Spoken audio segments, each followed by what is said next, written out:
D'ici janvier 2019, les pesticides seront totalement interdits dans les espaces verts et les jardins français. Une interdiction qui touche surtout les particuliers, puisqu'il existe une dérogation pour les professionnels. On pensera par exemple aux paysagistes. Toutefois, certains de ces techniciens ont déjà le regard tourné vers l'avenir et souhaitent anticiper une future interdiction totale. C'est dans cette optique qu'est née la charte zéro pesticide. Elle a pour but de faire baisser l'utilisation des produits phytosanitaires par les paysagistes dans un délai de 3 ans. Des solutions alternatives pour le jardinage au naturel qui impliquent certaines connaissances. C'est pour cela que plusieurs organismes proposent des formations. Nous étions présents à l'une d'entre elles ce lundi à Trémentine. Nous, on a engagé ça depuis 2016. On a créé la charte paysagiste avec Didier Baumet, qui est paysagiste à Cholet aussi, et la CCI et la CAC de l'Agglo de Cholet. Nous, on est zéro pesticide depuis 2018. Donc, on propose des contrats éco-responsables à tous nos clients maintenant. Et on essaye au maximum de s'inspirer de la nature, en fin de compte, de comprendre comment la nature fonctionne pour plus l'entretenir que la tuer. En fin de compte, c'est plus cet esprit-là qu'on a.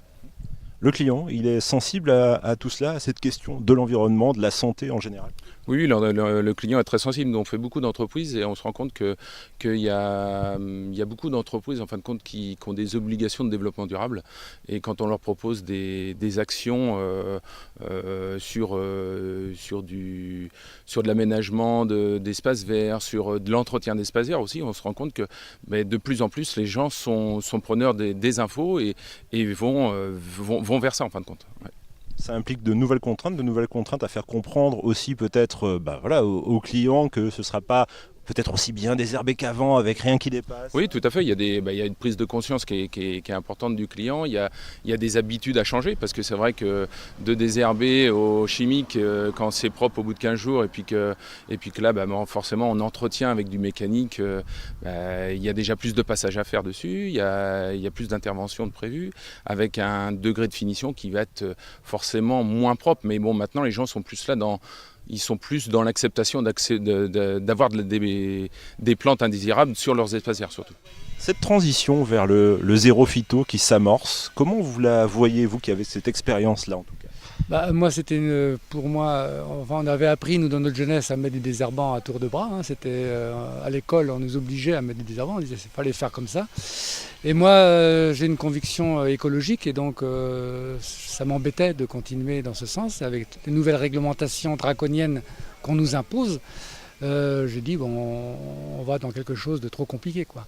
Alors donc, pour moi, la biodiversité était importante et de revenir vraiment vers quelque chose de naturel. Que ce soit donc dans les aménagements, pour éviter moins d'entretien aussi après. Et donc le passage en zéro phyto, on l'a fait en collaboration, bien sûr, comme je disais, avec la CCI et la CAC pour préserver l'eau que l'on boit tous les jours. Et donc ça, c'est très important. Et aussi pour la santé de chacun, la santé du client, la santé de nos ouvriers. Pourquoi se mettre des masques, des combinaisons et devoir remplir des cahiers des charges pour pouvoir simplement mettre quelques gouttes de produits qui vont polluer la nature. Je raisonne rapidement en tant qu'entrepreneur. Quand on me dit qu'il y a un changement, pour moi c'est un coût. Est-ce que vous avez matérialisé ce coût? Est-ce que vous saviez, est-ce que ça va coûter plus cher? Voilà, la question est assez simple. Certainement que nous, nos interventions coûtent plus cher puisque c'est plus manuel. Mais on essaye de se dégager sur un chantier où on a un contrat d'entretien. Par exemple, au lieu de tondre 10 000 m², on va en tondre que 5 000. L'autre, on va le faucher une fois dans l'année, ce qui va nous dégager plusieurs heures sur ce travail qui n'est pas fait. Et on va pouvoir le mettre en avant sur des finitions devant les bureaux, par exemple, ou devant le particulier, si c'est un particulier. Voilà.